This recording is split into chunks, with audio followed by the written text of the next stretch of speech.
Достар, менің қазақша каналыма тіркеліп, лайк басып, комментария қалдыруға ұмытпаңыздар. 70-тен асқан Қалбайдың үйі ауылдың шетінде, ескі алма бағының түбінде орналасқан. Кезінде ауласы уда шу болып, бала-шағаның күлкісі, әйелінің қазан қайнағы кетпейтін.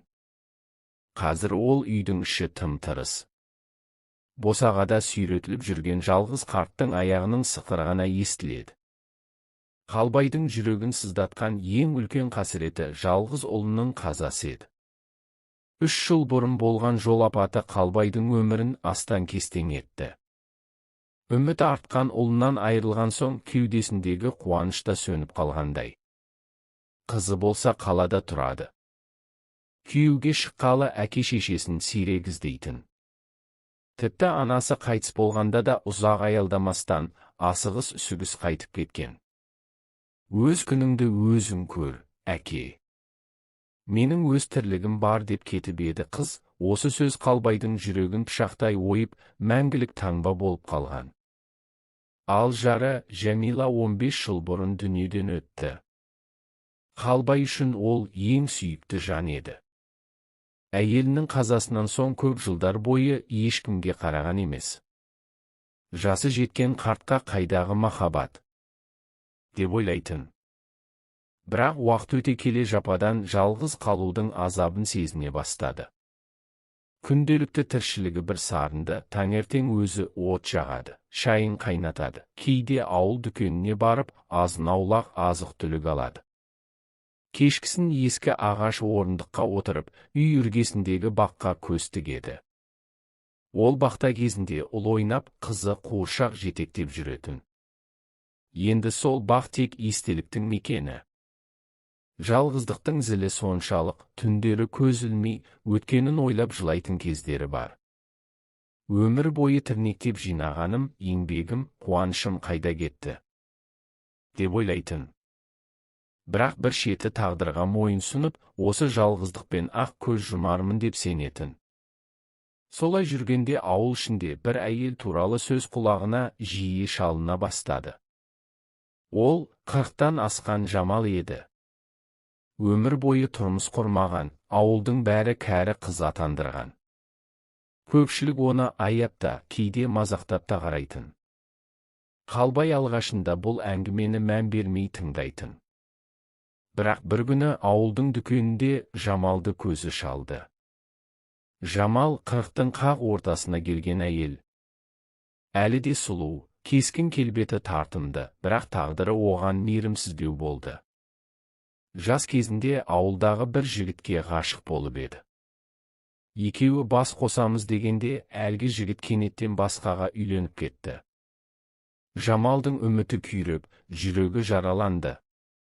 Содан бастап ол қайтара ешкімге сенбеді, ешкімге көңілін бермеді.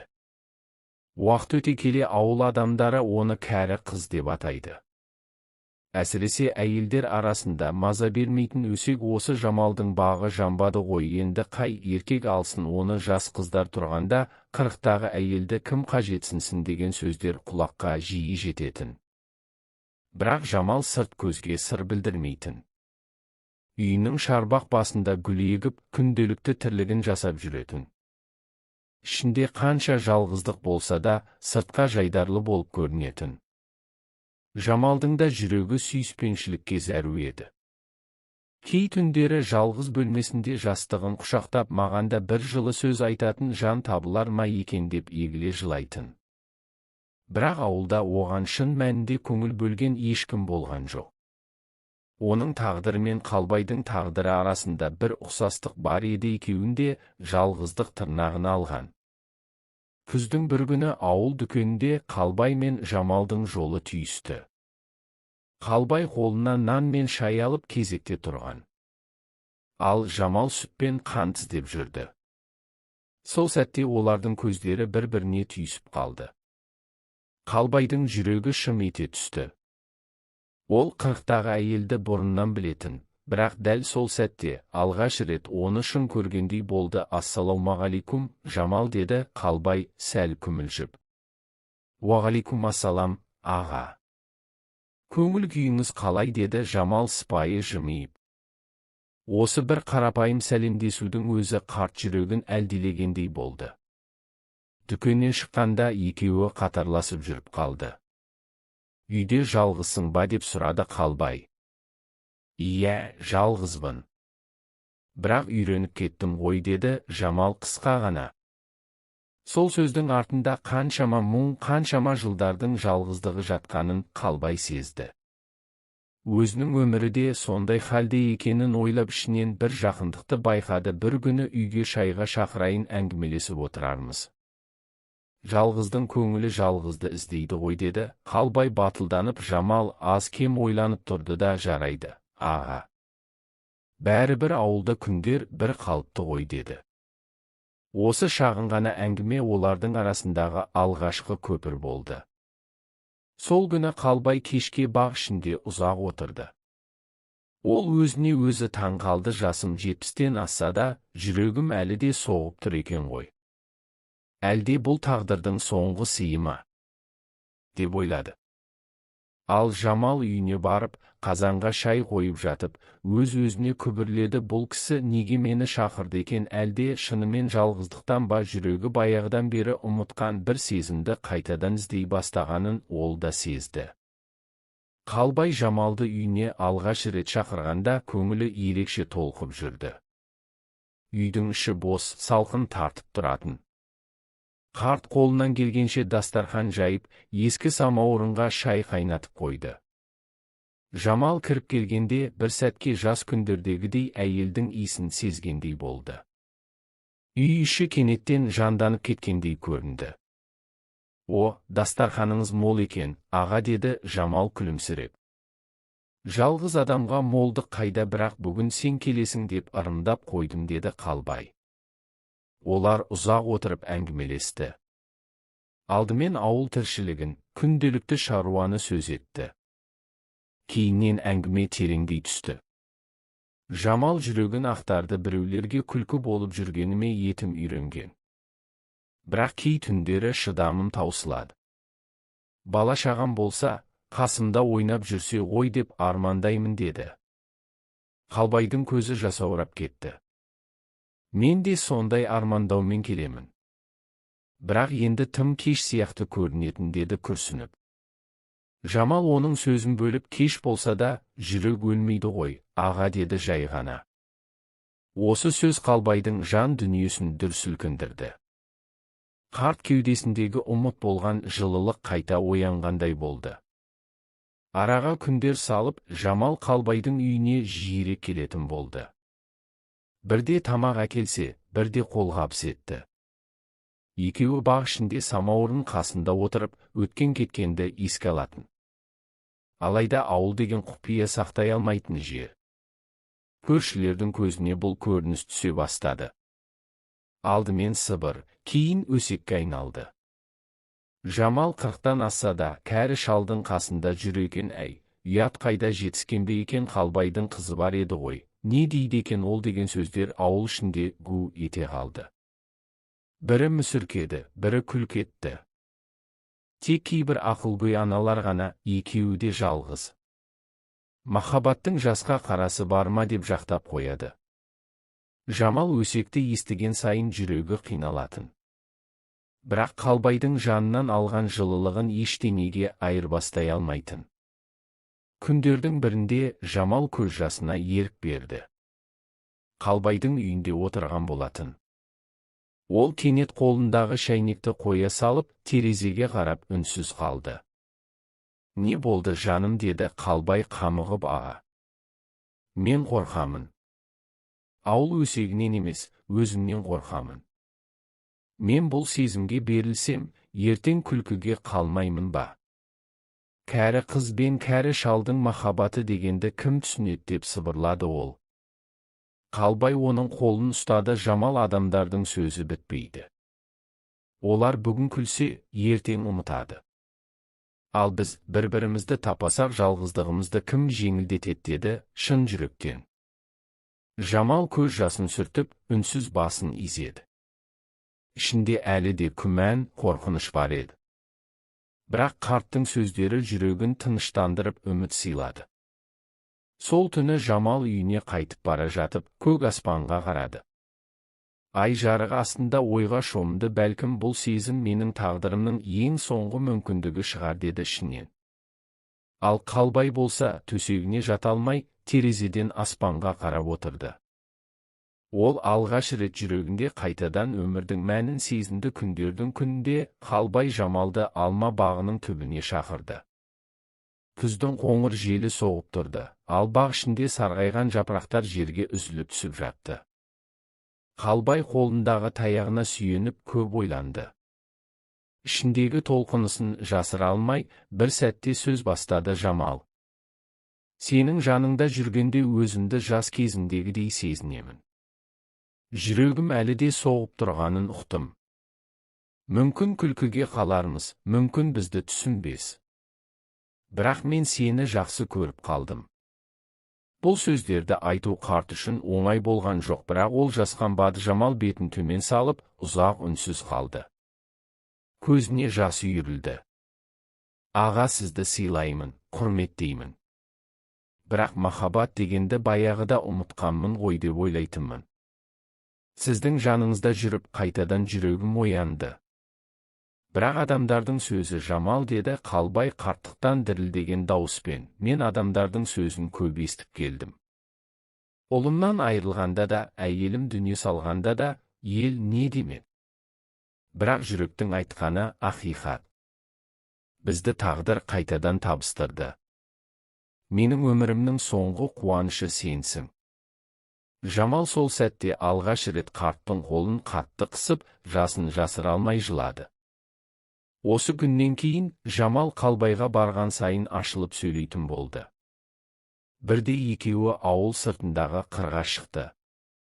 Күздің соңғы күндері еді, аспан тұп-тұнық. Аға, мен сізге бір сыр айтайын. Жас күнімде бір жігітті сүйгенмін. Екеуміз үйленеміз дегенбіз, бірақ ол басқаға кетіп қалды. Содан бері ешкімге сенген жоқпын. Өмірім босқа өтті деп ойлаймын кейде, деді Жамал қиналып. Қалбай оның сөзін бөлмей тыңдады. Жүрегі ауырып кетті. Жамал, сенің өмірің бос өткен жоқ. Сен әлі де бақытты болуға лайықсың. Менің жасым 70-тен асса да, жүрегім әлі де тірі. Егер қаласаң, мен сенің жаныңнан кетпеймін. Біз бірге жалғыздығымызды жеңеміз, деді ол. Жамал сол сәтте көзіне тіке қарап, онда сізді жақсы көретінімді айтайын. Қорықпай, жасырмай, жүрегім сізге байланды, аға, деді. Бұл мойындау екеуінің арасын бұрынғыдан да жақын етті. Олар қол ұстасып, алыстағы күннің қызғылт шағылысына қарап үнсіз отырды. Жүректері үнсіз ақ сөйлеп тұрғанда еді. Алайда тағдырдың сыны енді басталды. Ауылдағы өсек аян Қалбайдың қаладағы қызының құлағына жетті. Бір күні ол әкесіне телефон соқты. Әке, не дегеніңіз? 40-тағы әйелмен бірге жүр екенсіз деп ауылдағы бәрі айтып жатыр. Сізді масқара қылмай ма, бізге де ұят қой, деді ашуланып. Қалбай қызының дауысынан мұздай суықтық сезді. Бірақ сабырлы жауап берді. Қызым, мен жалғызбын. Сен қаладасың, келмейсің де. Жамал болса жанымнан табылады. Оның жүрегінде жылу бар. Сен түсінбесең де, менің шешімім осы. Қызы жылап, анамызды ұмыттыңыз ба? Бізді ойламайсыз ба? Деп телефонды қоя салды. Осы оқиға Жамалдың да құлағына жетті. Оның туыстары, әсіресе әпкесі қатты қарсы болды. Сен не істеп жүрсің, 70-тегі шалмен қосылмақсың ба, деп ұрысты. Жамал жанын қоярға жер таппай қиналды. Бірақ жүрегі оған басқа жол көрсетпеді.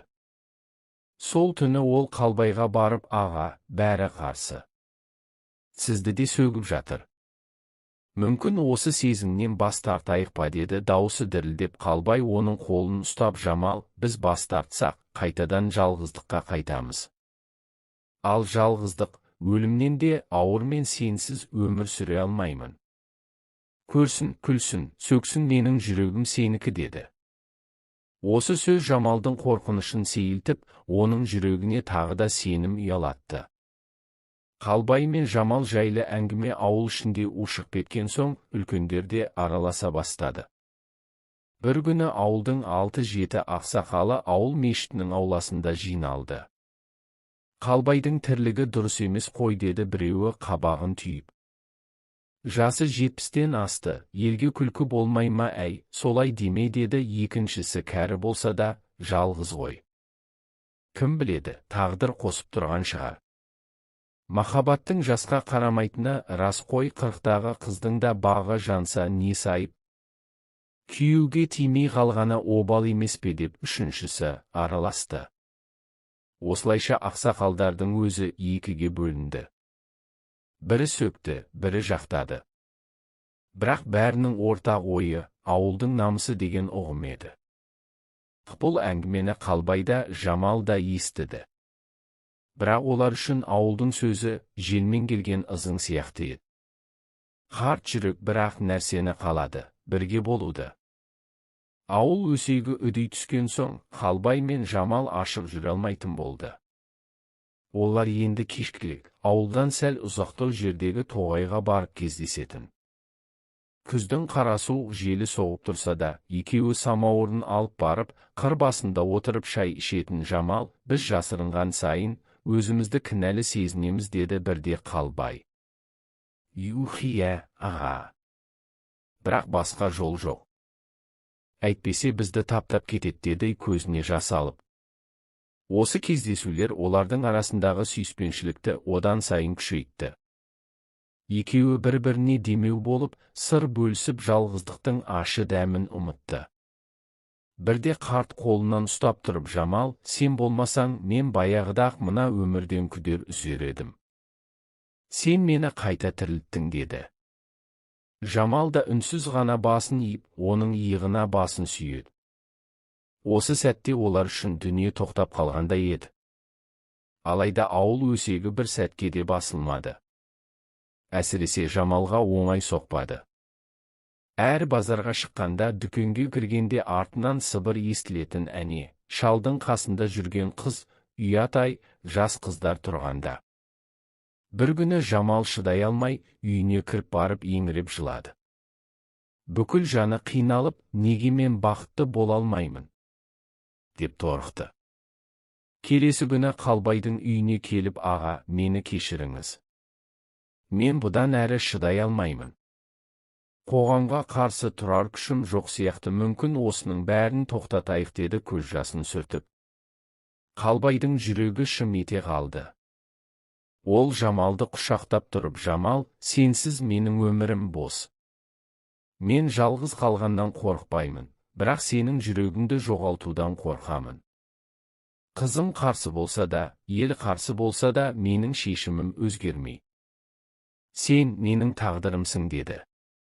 Жамал қарттың көзінен жас ағып бара жатқанын көріп, жүрегі езіліп кетті. Бұл адам шын сүйеді, деп ойлады.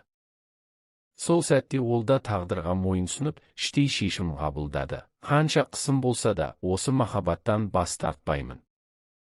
Күз бітіп, қыстың алғашқы ызғары басталғанда Қалбайдың денсаулығы сыр бере бастады. Бұрыннан мазалайтын жүрек дерті қайта күшейді. Бір күні бақ ішінде отыра бергенде кенет демі қысылып, көзі қарауытып құлап қала жаздады. Жамал жүгіріп жетіп, қолтығынан сүйіп үйге кіргізді. Қолдары қалтырап тұрғанымен көзінен жас парлап, аға, сізге дәрігер керек. Бұлай жүре берсеңіз болмайды, деді даусы дірілдеп. Қалбай сәл жымиып, Жамал, бұл қарттықтың әдеті ғой. Жүрек таянып қалды, бірақ сен қасымда болған соң, ажал да қорқынышты емес, деді. Жамал оны төсекке жатқызып, түні бойы қасында отырды. Шай қойып, дәрі-дәрмегін беріп, маңдайын сипап шықты. Сол түні ол алғаш рет Қалбайды жоғалтып алудан қатты қорықты. Егер ол кетсе, менің өмірім қайтадан бос қалады ғой, деп ойлап, көз жасын тия алмады. Қалбайдың сырқаты күшейген сайын Жамал оның жанынан бір елі шықпай қойды. Күнде тамағын жасап, дәрісін беріп, бақшадағы малын да қарайтын болды. Ауыл адамдары оны сыртынан мазақтап, әне, шалдың қасында қатындық қылып жүр десе де, Жамал оған мән бермеді. Керісінше, іштей бұл менің парызым, жүрегімнің қалауым деп сенді. Бір күні Қалбай төсекте жатқанда, әлсіз үнмен Жамал, мен сенің алдыңда кінәлімін. Саған да тыныштық бермедім, елге күлкі қылдым, бірақ сен менің өмірімнің соңғы қуанышысың. Егер ертең көзімді жұмсам, сен ренжіме деді. Жамал оның сөзін естігенде шыдай алмады. Жанарын жас жуып кетті. Аға, олай демеңізші. Сіз бар кезде мен де бармын. Қайғыда, қуанышта бірге. Мен сізді тастамаймын деді ол. Осы сөздер қарт жүрегіне ем болды. Сол сәттен бастап Қалбай өзін әлдеқайда жеңіл сезінді. Күндердің күнінде Қалбай ауылдың ортасында үлкен шешім қабылдады. Жамалдың намысын қорғау үшін бүкіл елдің алдында шындықты ашып айту керек екенін ұқты. Сол үшін жұма намазынан кейін ауылдың мешіт алдында жиналған жұртқа қарап, ағайын, сендер көптен бері мені сөгіп жүрсіңдер. Иә, жасым 70-тен асты. Иә, мен қартпын. Бірақ жүрегім әлі тірі. Мен Жамалды сүйемін. Ол да мені сүйеді. Бізді тағдыр қосып отыр. Күлсеңдер күліңдер, сөксеңдер сөге беріңдер, бірақ біз енді жасырмаймыз деді. Жұрт бір сәтке үнсіз қалды. Бірі таңданды, бірі басын шайқады, бірі ренжіді, ал кейбір ақсақалдар бастарын изеп дұрыс айттың Қалбай.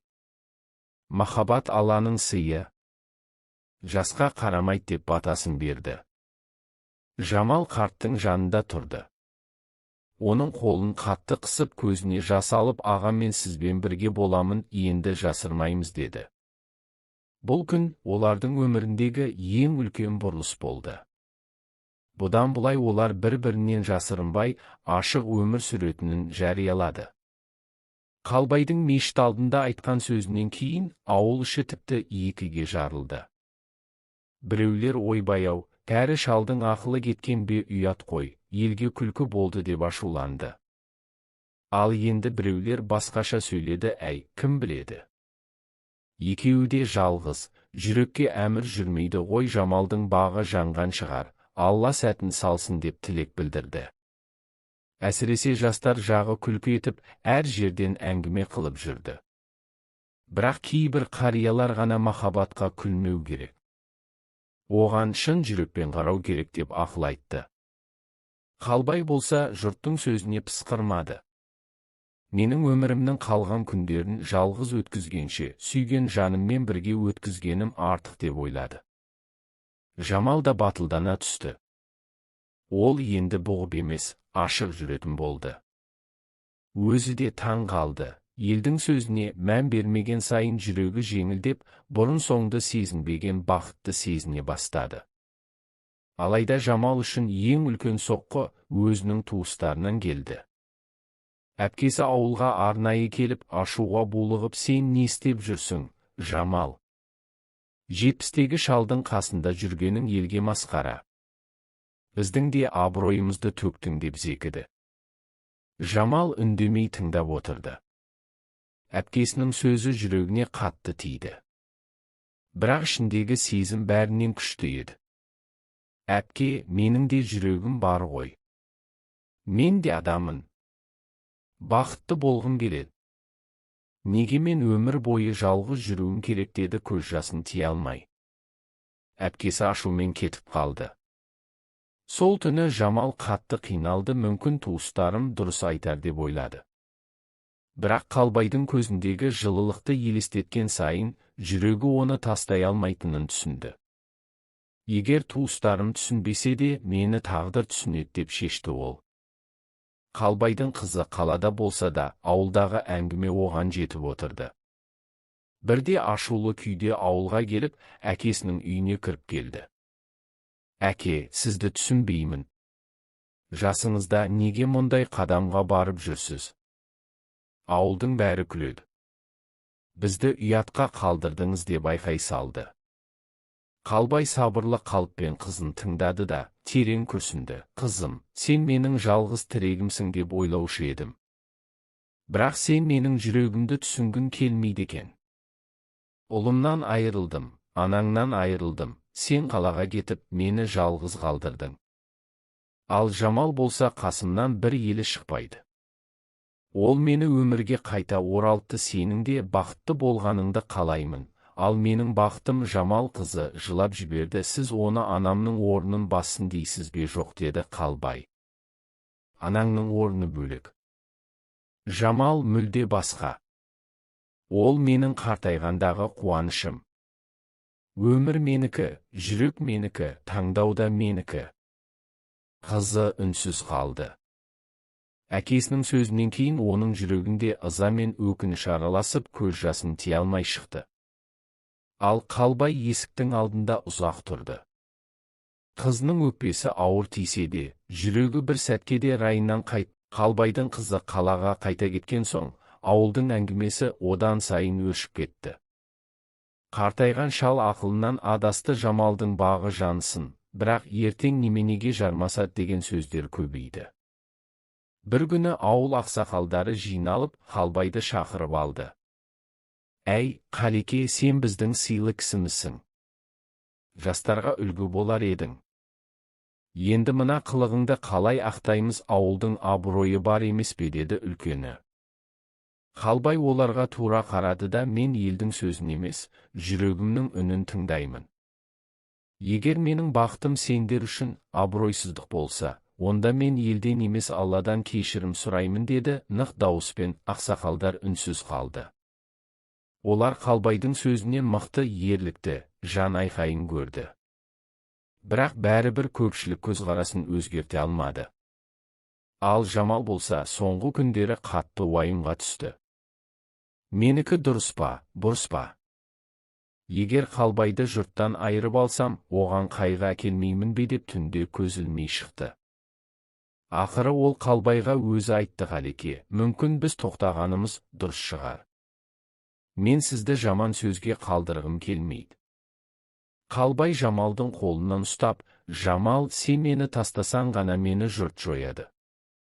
Ал екеуміз бірге болсақ, бізді ешкім жеңбейді, деді. Бұл сөз Жамалдың жүрегін қайта жалындатты. Ол көз жасын сүртіп, онда соңына дейін бірге боламыз, деді. Көктем келді. Ауылдың төңірегі көкке оранып, құстар сайрып жатқан. Қалбай мен Жамал ауылдың сыртындағы қырқаға шығып күннің батарына қарап отырды. Жамал, өмірімнің қалған күндерін сенің қасыңда өткізсем, мен үшін ең үлкен арман сол, деді. Қалбай күлімдеп. Жамал оның иығына басын қойып, менің де жүрегім тыныштық тапты. Кешір, сені бақытсыз қыламын деп ойлап едім. Бірақ сен үшін мен де бәріне қарсы шығамын, деді. Осылайша олар ауылдың сынына қарамай бірге өмір сүруге бел буды. Жамал Қалбайдың үйіне көшіп келді. Алғашқыда жұрт тағы да гу-гу етті, бірақ уақыт өте келе сөз саябырсыды. Қалбайдың қызы біраз уақыт әкесіне өкпелеп жүрді, бірақ араға айлар салып, әкесінің шын бақытты екенін көргенде жүрегі жібіді. Әкемнің өмірінде соңғы рет болса да күлкі бар екен, сол да жетеді деп ойлады ол. Қалбай мен Жамал ауыл ішінде қатар жүріп бір-біріне демеу болды. Қалбай шын мәнінде жасарып кеткендей еді. Жамалдың жанында ол өзін 70-те емес, қайта 40-тағыдай сезінді. Сол көктем екеуінің өміріндегі ең әдемі көктем болды. Олар елдің сынына, тағдырдың қиындығына қарамай, бірін-бірі тапқанына шүкір етті. Әңгіменің соңы